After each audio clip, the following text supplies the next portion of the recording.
안녕하세요. 선배들의 내공 따라잡기를 위한 다양한 정보를 제공하는 명품의 비밀 연구소입니다.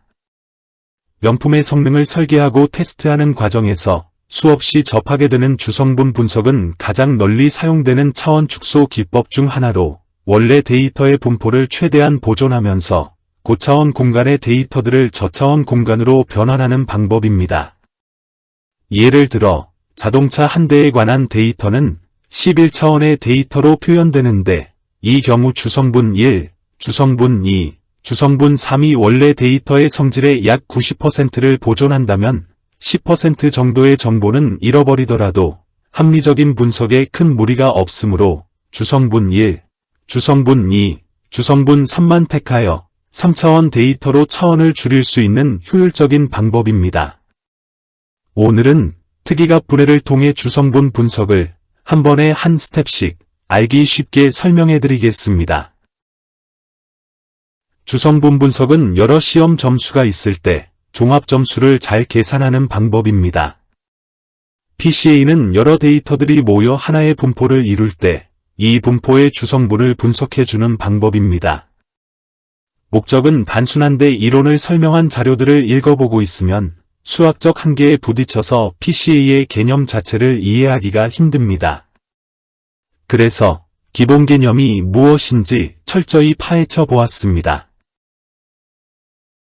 PCA란 무엇일까요? 데이터에 대한 더 깊은 통찰력을 얻기 위해 특이값 분해를 통해 주성분 분석을 한 번에 한 걸음씩 완성해 보겠습니다. PCA는 차원 축소 기법으로 머신러닝, 데이터 마이닝, 통계 분석, 노이즈 제거 등 다양한 분야에서 널리 쓰이고 있습니다. PCA의 다양한 수학 공식, 키워드 및 분석 과정에 따른 차이점에 대해 알아보고 PCA의 개념을 완벽하게 이해하기 위하여 PCA 세계를 깊이 파헤쳐 보도록 하겠습니다. 아울러 PCA를 이용하면 고차원의 데이터를 낮은 차원의 데이터로 바꿔줄 수 있다는 것인데 중요한 것은 어떻게 차원을 잘 낮추느냐입니다. 주성분 분석이란 무엇인지, 데이터에 대한 더 깊은 통찰력을 얻기 위해 주성분 분석을 어떻게 사용하는지 간단한 데이터 세트로 설명을 시작해 보겠습니다. 6명의 서로 다른 학생의 학기말 시험 성적에 대한 통계, 회계, 수학, 물리 점수를 사용하겠습니다. 또 다른 경우로는 샘플은 기업들일 수 있고 변수는 시가총액과 직원 수일 수 있습니다. 먼저 우리는 오직 한 과목의 점수만 분석하고 데이터를 직선상에 표시할 수 있습니다. 학생 1, 2, 3은 상대적으로 높은 점수값을 가지고 있고 학생 4, 5, 6은 상대적으로 낮은 점수값을 가지고 있습니다. 단순한 그래프임에도 불구하고 학생 1, 2, 3은 다른 학생 4, 5, 6보다 서로 더 비슷함을 알 수 있습니다. 우리가 만약 두 개 과목의 기말고사 점수를 분석한다면 그래프에 또 다른 축을 추가해서 2차원 XY 그래프의 데이터를 표시할 수 있습니다.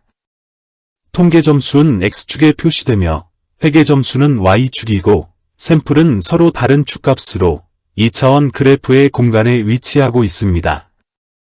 학생 1, 2, 3 군집이 오른편에 있는 것을 알 수 있고 학생 4, 5, 6 군집이 왼쪽 하단에 위치한 것을 알 수 있습니다. 우리가 3개의 과목의 기말고사 점수를 분석한다면 그래프에 또 다른 축을 추가해서 3차원 XYZ 그래프의 데이터를 표시할 수 있습니다. 통계 점수는 X축에 표시되며 회계 점수는 Y축이고 수학 점수는 Z축에서 샘플은 서로 다른 축값으로 3차원 그래프의 공간에 위치하고 있습니다. 학생 1, 2, 3 군집의 작은 점들은 수학 점수에 대해 더 큰 값을 가지고 더 멀리 떨어져 있습니다. 학생 4, 5, 6 군집의 더 큰 점들은 수학 점수에 대해 더 작은 값을 가지고 더 가까이 있습니다. 4개 과목의 기말고사 점수를 분석한다면 이제 데이터를 더 이상 표시할 수 없게 됩니다. 4개 과목의 점수를 위해 4차원이 필요하기 때문입니다. 그래서 이제 PCA가 어떻게 4개 이상의 과목의 점수를 분석을 할 수 있는지 알아보려고 합니다. 즉, 4개 이상의 차원에 존재하는 데이터에 대해 2차원 PCA 플롯을 만들어 보겠습니다. 이 플롯은 성향이 비슷한 학생들이 함께 군집한다는 것을 보여줄 것입니다. PCA가 어떤 점수 또는 변수가 데이터 클러스터링에 가장 중요한지에 대해 어떻게 알려줄 수 있는지도 살펴볼 것입니다. 예를 들어 PCA는 수학 점수가 X축을 따라서 샘플을 구분하는데 가장 중요하다고 말해줄 수도 있습니다. 최종적으로 어떻게 PCA가 2차원 그래프에 대해 얼마나 정확하게 말해줄 수 있는지에 대해 알아보려고 합니다. PCA가 무엇을 하는지 그리고 어떻게 작동하는지를 알아보기 위해 오직 2개의 과목 점수만 가지고 있는 데이터 예시로 돌아가 보겠습니다. 데이터를 표시하는 것에서 시작하겠습니다. 그러고 나서 통계 점수와 회계 점수의 평균값을 계산할 것입니다. 통계 점수의 평균 46.7점, 회계 점수의 평균은 29점입니다. 평균값을 통해 데이터의 중심인 초록색 위치를 계산할 수 있습니다. 이 중심점에서부터 그래프에 무엇이 발생하는지에 집중할 것이고 원본 데이터는 더 이상 필요하지 않습니다. 이제 그래프 원점 위에 중심이 오도록 데이터를 이동하겠습니다. 데이터 이동이 데이터 점들의 상대적인 분포를 변화시키지 않았다는 것을 알아두십시오. 이 점은 여전히 가장 높은 위치에 있는 것이고 이 점은 여전히 가장 오른쪽에 있습니다. 기타 나머지도 그렇습니다. 이제 데이터가 원점을 중심으로 위치하기 때문에 어떤 선을 중심에 맞게 그릴 수 있습니다. 그 원점을 통과하는 랜덤한 선을 그리는 것으로 시작하겠습니다. 그러고 나서 원점을 통과하면서도 데이터에 잘 맞을 때까지 선을 회전시킵니다. 궁극적으로 이 선이 가장 적합합니다. 그렇지만 먼저 적합한 정도가 얼마나 좋은지 나쁜지에 대해 PCA가 어떻게 결정하는지 보겠습니다. 원점을 관통하는 랜덤한 선의 예시로 돌아가 보겠습니다. 이 선이 데이터에 얼마나 적합한지를 정량화하기 위해 PCA는 데이터를 투영합니다. 그러고 나서 선에서 데이터까지의 거리를 분석하고 이 거리를 최소화하는 선을 찾습니다.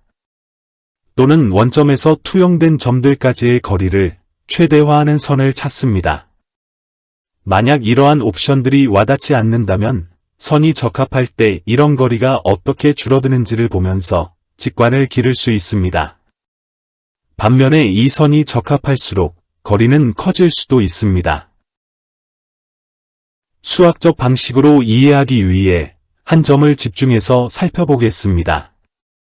이 점은 고정되어 있고 원점으로부터의 거리도 그렇습니다. 다른 말로 하면 점에서부터 원점까지의 거리는 빨간색 점선이 회전할 때도 변하지 않습니다. 점을 선에 투영할 때 검은색 점선과 빨간색 점선 사이에 직각을 이루게 됩니다. 이 말은 A, B, C처럼 옆에 라벨을 붙이면 B와 C의 반비례적 관계를 피타고라스 정리를 통해 설명할 수 있다는 것입니다. A 그리고 A 제곱이 변하지 않기 때문에 B가 작아지면 C는 반드시 커져야만 합니다. 마찬가지로 C가 작아지면 B는 커져야만 합니다. 그러므로 PCA는 거리 B를 줄일 수도 있고 원점에서 투영된 점까지의 거리 C를 최대화할 수도 있습니다. 제가 이렇게 설명하는 이유는 직관적으로 관찰점에서 선까지의 거리인 B를 최소화하는 것이 좋기 때문입니다. 하지만 원점에서 투영된 점까지의 거리인 C를 계산하는 것이 더 쉽습니다. 그래서 PCA가 가장 적합한 선을 찾는 방식은 원점에서부터 투영된 점들 간의 거리 C제곱의 합을 최대화하는 방법입니다.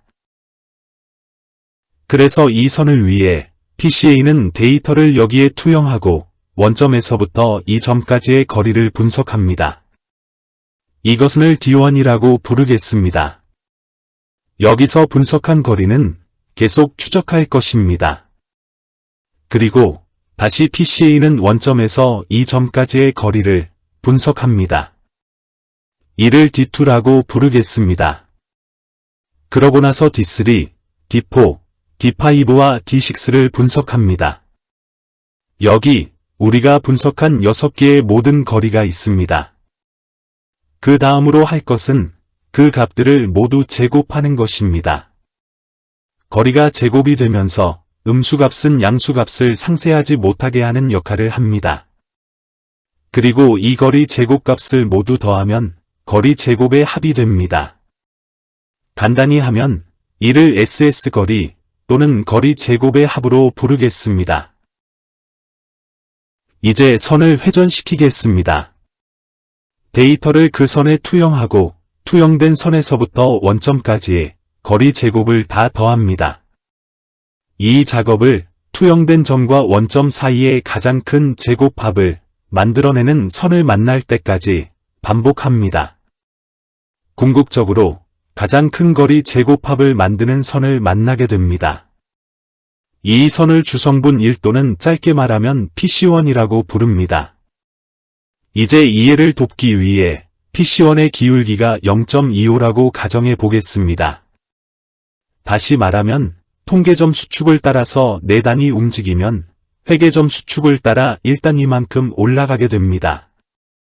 정리하면 통계점 수축을 따라서 대부분의 데이터가 분산되어 있고 아주 적은 데이터가 회계점수를 따라 분산되어 있다는 것입니다.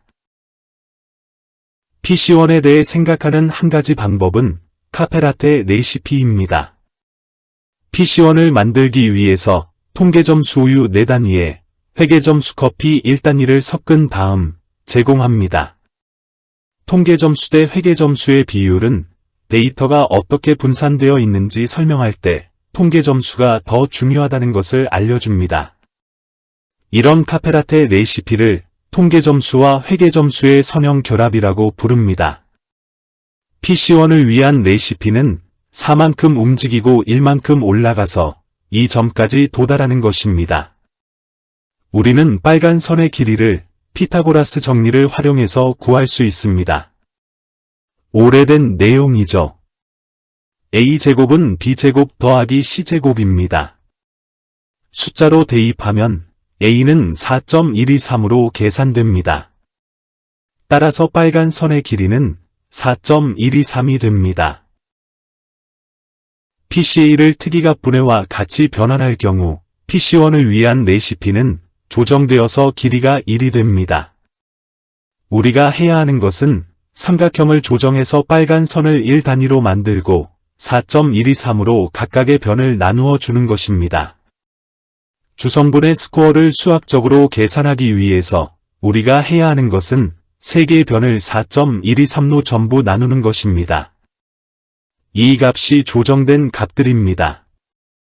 새로운 값은 우리의 레시피를 변화시킵니다. 그러나 비율은 같은데요. 우리는 여전히 회계점수의 4배만큼 통계점수를 사용합니다. 이제 다시 한번 그래프상의 데이터 위치를 살펴보겠습니다. 이 데이터 점들의 가장 적합한 선 위에 우리가 방금 계산한 1단위 벡터는 통계점수 0.9702 부분과 회계점수 0.2425 부분으로 구성되어 있고 이것을 PC1을 위한 특이벡터 또는 고유벡터라고 합니다. 여기서 각각의 과목 점수 비율은 적재 점수라고 불립니다. PC1의 고유값은 PCA에서 가장 잘 맞는 선 위로 샘플로부터 투영된 점과 축의 원점 사이의 거리 제곱합의 평균입니다. 그리고 PC1의 거리 제곱합의 제곱근을 특이값이라고 부릅니다. 이제 우리가 PC1에 대해 모두 알아냈으니 이제 PC2에 대해 알아보겠습니다. 왜냐면 이것이 단지 2차원 그래프이기 때문에 PC2는 단순히 원점을 통과해서 PC1과 직교하므로 그 어떠한 최적화 작업도 필요 없습니다. 이 말은 PC2를 위한 레시피가 통계점수 -1 부분 대비 회계점수의 4부분이라는 것입니다. 모든 것을 조정해서 단위 벡터를 얻는다면 그 레시피는 통계점수의 -0.2425 단위와 회계점수 0.970이 단위입니다. 이 값은 PC2를 위한 특이 벡터 또는 고유 벡터입니다. 그리고 이 값들은 PC2를 위한 적재 점수입니다. 각각의 점수 비율을 적재 점수라고 부릅니다. 이는 이 값들이 어떻게 PC2에 투영되어서 회계점수가 통계점수의 4배만큼 중요한지를 보여줍니다. 마지막으로 PC2의 고유값은 PCA에서 가장 잘 맞는 선의로 샘플로부터 투영된 점과 축의 원점 사이의 거리 제곱합의 평균입니다. PC2의 거리 제곱합의 제곱근을 특이값이라고 부릅니다. 우리는 지금까지 PC1과 PC2에 대해 알아보았습니다. 마지막 PCA 플롯을 그리기 위해서 모든 것을 회전시켜서 PC1이 수평이 되게 할 겁니다. 그러고 나서 PCA 플롯에서 샘플이 어디에 있는지 찾기 위해 투영된 점들을 사용할 것입니다. 예를 들어 이렇게 투영된 점은 샘플 6과 일치합니다. 그래서 샘플 6이 여기로 가는 거죠. 샘플 5는 여기로 갑니다. 그리고 샘플 3은 여기로 갑니다. 이것이 PCA가 특이값 분해를 사용해서 동작하는 방식입니다. 우리가 좀 더 복잡한 예시로 들어가기 전에 마지막 한 가지는 데이터를 주성분에 투영하여 고유값을 얻을 수 있습니다. 원점으로부터의 거리를 측정하고 나서 제곱한 후 그 값을 다 더합니다. 그 값을 샘플 개수의 -1한 값으로 나누어서 원점 주위의 변동값으로 변환합니다. 이 예시를 위해 PC1의 변동을 15이고 PC2의 변동을 3이라고 가정해보겠습니다. 이 말은 주성분들에 대한 총변동이 18이라는 것이고 이 의미는 PC1이 15를 18로 나눈 만큼 주성분들을 둘러싼 총변동의 0.833 또는 83.3%를 차지한다는 의미이며 PC2는 총변동의 18분의 3, 즉 16.7%만큼을 차지한다는 의미입니다.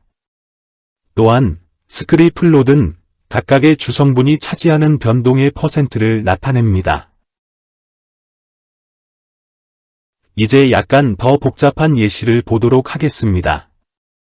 3개의 변수를 가진 PCA의 경우, 즉 3개의 기말고사 점수는 2개의 점수의 경우와 꽤 비슷합니다. 먼저 데이터를 중심축으로 이동시킵니다. 여러분은 원점을 통과하는 최적의 선을 찾습니다. 최적의 선이 PC1이 되기 전과 마찬가지로요. 그러나 PC1을 위한 레시피는 이제 3개의 재료를 가지고 있는데요. 이 경우 수학 점수는 0.77 단위로 구해졌습니다.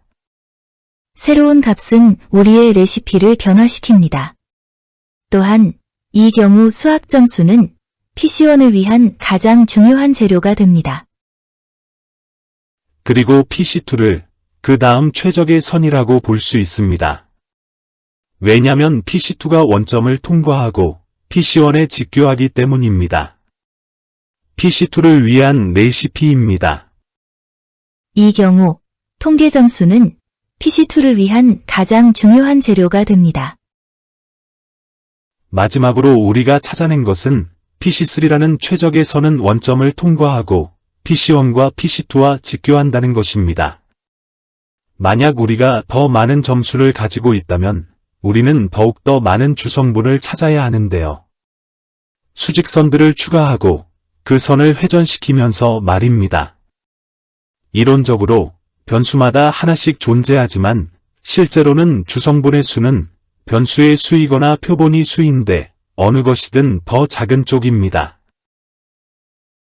모든 주성분을 파악하고 나면 고유값인 SS 거리의 제곱합의 평균을 각각의 주성분이 차지하는 변동의 비율을 결정하는데 사용할 수 있습니다.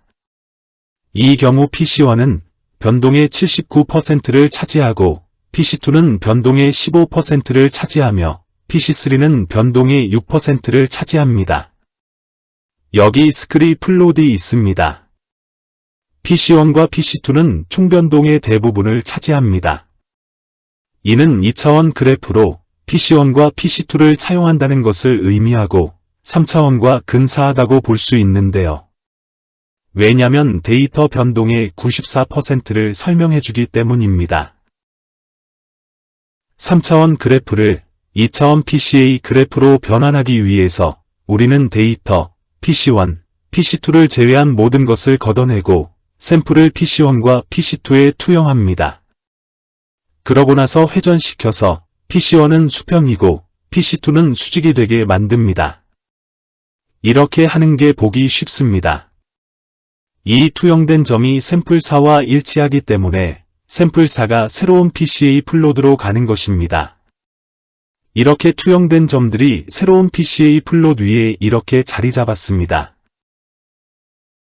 정리하면 어려웠던 어색한 3차원 그래프로 시작해서 우리는 주성분을 계산했습니다. 그리고 PC1과 PC2의 고유값과 함께 2차원 그래프가 여전히 많은 정보를 가진 것을 알 수 있습니다. 마지막으로 PC1과 PC2를 2차원 그래프를 그리는 데에 사용했습니다. 만약 우리가 기말고사 전 과목별로 점수를 분석한다면 4차원 그래프를 그릴 수 없을 것입니다. 그러나 PCA를 계산하는 것은 불가능한 일이 아닙니다. 스크리 플롯을 보면 그림을 그릴 수 있냐 아니냐는 중요하지 않습니다. 이 경우 PC1과 PC2는 변동의 97.5%를 차지하기 때문에 2차원 PCA 그래프를 그리는데 그것을 사용할 수 있습니다. 샘플을 첫 두 개의 주성분 축에 투영할 것입니다. 이 두 개의 투영된 점은 샘플 2와 일치합니다. 그래서 샘플 2는 여기에 있습니다. 이렇게 하여 투영된 점들이 새로운 PCA 플롯 위에 자리 잡았습니다. 만약 스크리 플롯에서 PC3와 PC4가 상당한 변동을 차지하게 된다면 처음 두 개의 주성분을 사용하는 것이 데이터를 정확하게 대표하지는 않게 됩니다.